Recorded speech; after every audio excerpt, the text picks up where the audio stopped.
Well, hey guys, welcome to this Nomadic Idea show where we discuss the uncensored truth about living the RV lifestyle, especially full-time on the road. Whether it's a full-time RVer, van lifer, those living in a schoolie, or someone who desires to live a nomadic lifestyle, this show is for you. We are Scot Ariane from This Nomadic Idea, and tonight we are in Cook City, Montana. Population 72 people. On today's show, we're going to talk about RV memberships and clubs. Oh man, do I get passionate about this topic? Do we need them? Which ones are the best? Which ones are the worst? And is having a like-minded community more important than the club itself? We share the uncensored truth about all the BS that's out there.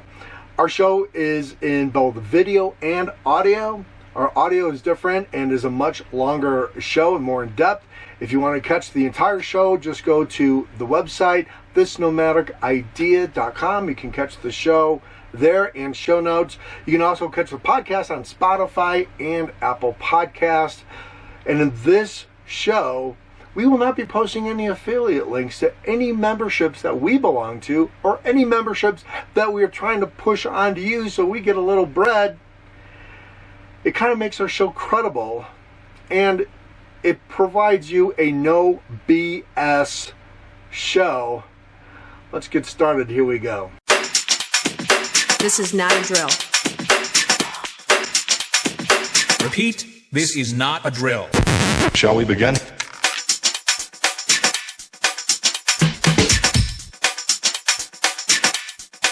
Let's begin.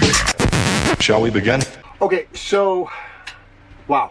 We're going to talk about RV memberships and RV clubs because it drives me nuts. So let's kind of get right into who we're going to talk about and then what we're going to talk about with them, these specific memberships and clubs. And that's the most important question of them all. Do we even need them? Why are we paying money for things that we don't get any value from, right? So we're going to talk about Good Sam. We're going to talk about RV Village, a little story about them. Escapees or escapers, Thousand Trails, and Harvest Hosts, who just bought Boondockers Are Welcome. So Harvest Hosts and Boondockers Are Welcome, kind of the same company now. We're going to talk about them and what they provide, and are they even worth it? So, oh, and by the way, we do have launched our Facebook group, This Nomadic Idea. Please come out and hang out with us. Facebook.com groups/This Nomadic Idea. It's a private group. We put a bunch of content on there. We talk to our peeps, and we always invite them to special content, private sessions. We're launching a new show. It's going to be called RV After Dark. I'll tell you a little bit about that later, but that's also going to be on our Facebook group. All those guys are going to get invited. So we would love for you to be a member of that group. Really appreciate that. Okay, so RV membership. So let's kind of talk about each one individually, and we're going to tell you our experience from that, whether we like it, don't like it, hate it, think it's BS, and then we'll let you decide for yourself on which one that might be best for you. Now, this includes van lifers and schoolies because, you know, they live a nomad life, just not for people that pull or tow or drive a Class A, Class C, you know, camper trailer. It's for everybody. So let's talk about Good Sam first. We do not belong to Good Sam. There's a reason why. One of the reasons we don't belong to Good Sam is because they are affiliated with Camping World, who in my opinion just suck. Okay? Camping World has financed upside down and financed more overrated RVs, and they don't follow through with their warranty. They just push a lot of BS. And although I understand that they were kind of in the game early, you know, in especially last year, their stock wasn't doing well. It looked like Camping World was going to be put a fork in it, done. They're probably lucky the pandemic happened, and they were able to rebound a little bit. But the only value if you are on the road and you are full-time RVing, the only benefit I see is that if you are a diesel pusher or you are driving a diesel truck, and in our case, a diesel van, right? We have a 7.3 liter diesel. Good Sam does give you a discount on diesel gas at Flying J truck stops. Now, we like Flying J, and so we're motivated to go to Flying J even without the discount. But as far as their network of campgrounds, and as far as their network of discounts, and as far as what value you're going to get for the money that you're going to pay on that yearly subscription, well, I don't think it's worth it.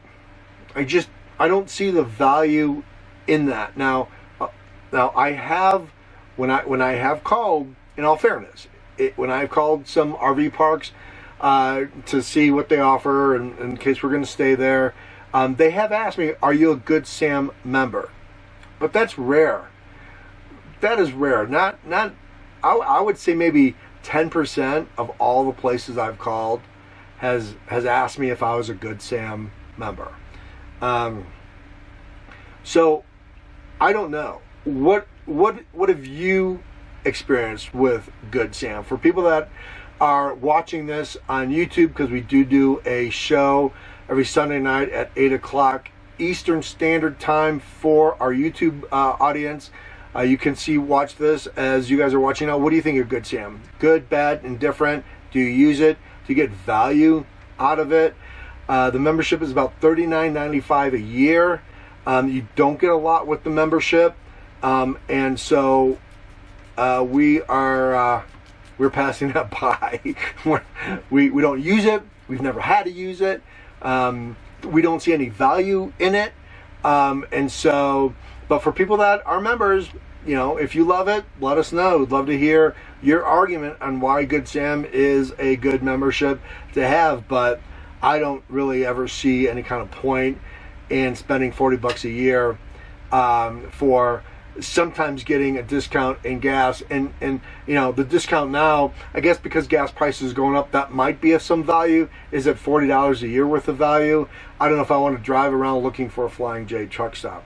Our next one, though, that I want to talk about, and this is the one I kind of have a passion about, is the Escapees RV Club, or Escapers. To me, I'm going to probably take a lot of heat from this. It's almost like a cult, I think. I belong to the club. I belong to the Escapees.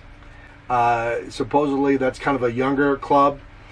I haven't really seen that. It seems to me that club seems to think that they've invented RVing, or invented full-time RVing. Because of COVID, they were shut down. Fair enough. They couldn't put some of their caravans together, and some of their big group outings that they are kind of well known for.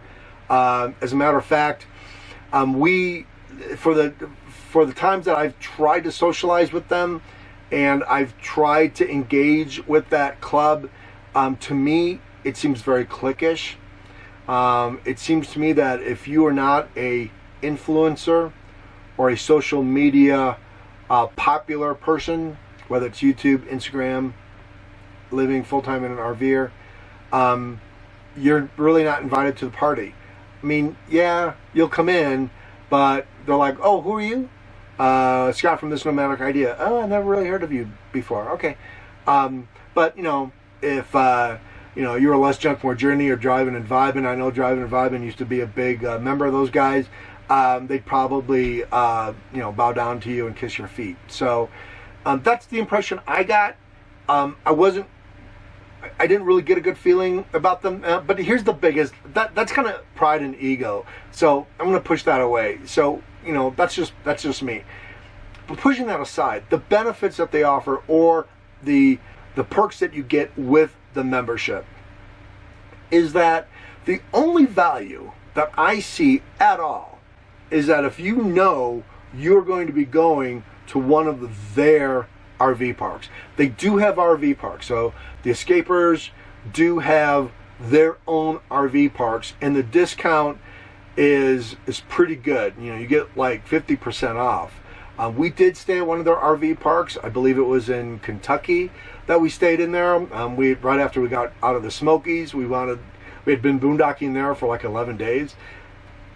So we wanted like just a place to take a hot shower, all that stuff. So, and they were open. This was, of course, during the pandemic. They were really good. It was worth it. But as far as everything else goes, we haven't used any of their services at all. And as far as the mail forwarding and the domicile stuff, guys, you could set that up by yourself. You don't need to go to a club, and you don't need to belong to a membership club to get that set up for you. You can do that anywhere. Ariane and I did that ourselves, and we're not paying for that service.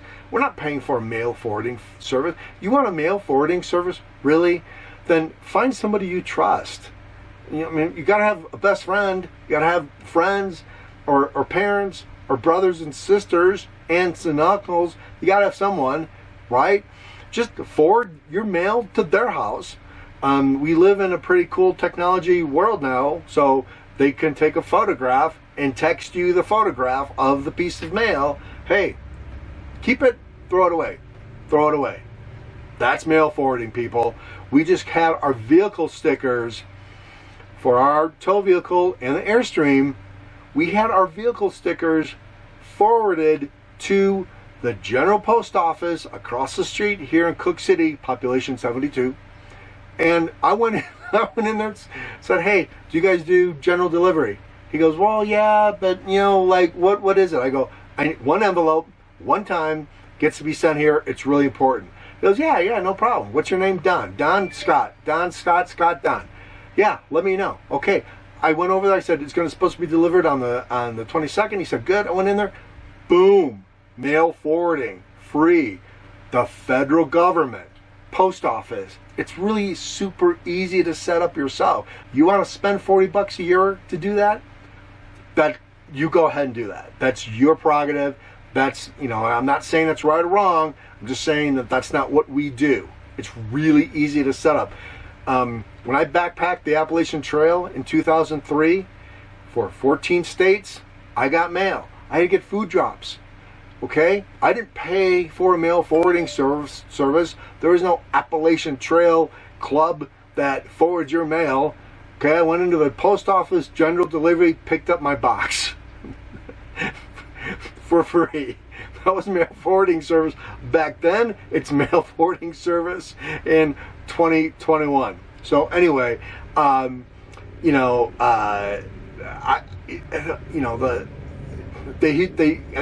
RV parks. I'm not going to go to their conversions, their parties. To me, I just hope they're practicing leave no trace. I don't really get a lot of value to that. Again, it's $40 a year. They're going to supposedly teach you how to boondock. Supposedly. I mean, there's only 1 million YouTube videos that can teach you how to do that. Maybe you get some perks. I don't see it. Now, if, they were to hire us and say, hey, man, we'd like to put some adventure trips together for outdoor wilderness adventures, backpacking, maybe I could support the club, but that I don't think that's going to happen. We're just not popular enough. So, so that is that. So you do whatever you want to do with them. The other one I want to talk about is RV Village, the RV Village Club. Now, ooh boy, they are a big network of family companies owned by Thor Industries. Thor Industry owns a lot of RV parks. They manufacture the Airstream brand. They're very big. They're a multi-million-dollar company that is part of in the RV industry. RV Village is a club. It's free. I signed up. Put my time and effort into RV Village.